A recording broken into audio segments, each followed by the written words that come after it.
Yes నిమ్మకు నీరెత్తనట్లు ప్రభుత్వం తీరు. రాష్ట్రంలో కురుస్తున్న భారీ వర్షాలు నీట మునిగిన వందలాది గ్రామాలు, అనేక చోట్ల విద్యుత్కు అంతరాయం. వెంటనే సహాయక చర్యలు చేపట్టాలి. BRS working president KTR. మీలాగా ఫామ్ హౌస్లో నిద్రపోవడం లేదు డిప్యూటీ సీఎం బట్టి కౌంటర్. ఈ కౌంటర్లు కూడా పేపర్ స్టేట్మెంట్ వరకే. మళ్ళీ బట్టి కేటీఆర్ క్లోజే, మరి బట్టి కేసీఆర్ క్లోజే. మీరు ఎవరు గతంలో ఎవరికి చేదోడు వాదోడు ఉన్నారో ఏందో అందరికీ తెలుసు బట్టి గారు. ఓకే, బట్ వీళ్ళు ప్రతిపక్ష నాయకులు కూడా ఫీల్డ్లో ఉండాలి కదా. మరి ఈయన సిరిసిల్ల ఎమ్మెల్యే, మరి కేటీఆర్ దేనికి ఎమ్మెల్యే? సిరిసిల్ల ఎమ్మెల్యే. సో ఇప్పుడు వర్షం వచ్చి ఒక పక్క ఆగమాగమై మునిగిపోతూ ఉంటే ఇప్పుడు ఈయన ఇవాళ బీఆర్ఎస్ అక్కడ కేటీఆర్ పోతుండట, బీఆర్ఎస్ పార్టీ జాయినింగ్స్కి బాన్స్వాడ పోతుండట ఇవాళ. ఇల్లు కావాలి ఒకడే ఏడుస్తుంటే చుట్టెక్కడ ఉన్నాయా అని అంటే పేపర్ స్టేట్మెంట్లకే ఈయనకి నిమ్మకు నీరెత్తకుండా ఉంటారు, నిమ్మకాయ తినుకుంటూ కూర్చుంటారు అని డైలాగులు చెప్తాడు. మరి ఇటువంటి వర్ష ప్రవాహంలో బాన్స్వాడ పోయి జాయినింగ్లు తీసుకోవాల్సినటువంటి అవసరం ఉన్నదా? బాన్స్వాడలో వర్షం వచ్చి రోడ్లు కొట్టుకపోయి మొత్తం ఆడంతా ఇబ్బంది అవుతూ ఉంటే ఈ వర్షంలో మీరు ఎక్కడ ఉండాలి? కేటీఆర్ సిరిసిల్లలో ఉండాలి. మీరు ఎక్కడ ఉండాలి?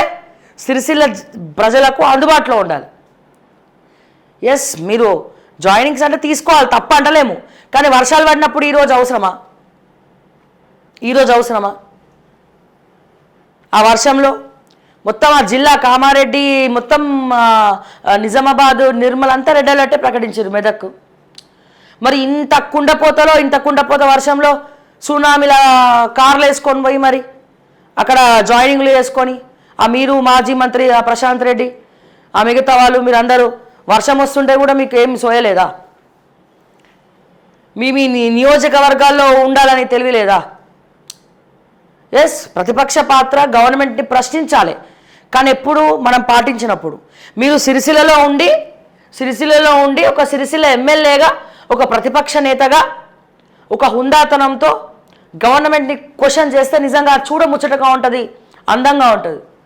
లేదు మీరు ఎక్కడో మీ ఇళ్లలో కూర్చొని పేపర్ స్టేట్మెంట్కే పరిమితమై ఫీల్డ్లో లేకుండా ఉంటే ఏం చెప్పలేనటువంటి పరిస్థితి. సో దయచేసి ఆలోచించాలి. మీరు ఎటువంటి పరిస్థితి ఉంది ఏంది అనేది కొద్దిగా ఆలోచిస్తే బాగుంటుంది. సో మేము ఏమంటున్నాం, మిమ్మల్ని ప్రతిసారి ఏదో ఒక మాట అనడము మాకు ఇష్టం లేదు. కానీ ఖచ్చితంగా ప్రజలను ఉద్దేశించి మాట్లాడాల్సినటువంటి అవసరం ఉన్నప్పుడు ఇగో మీరు ఇప్పుడు క్వశ్చన్ చేసిన బట్టి ఏమన్నాడు? ఫామ్ హౌస్లో నిద్రపోవడం కాదు, మీలాగా ఫామ్ హౌస్లో నిద్రపోవడం లేదు అని చెప్పి కౌంటర్ ఇచ్చాడు. ఎవరు పరువు అయింది ఇప్పుడు?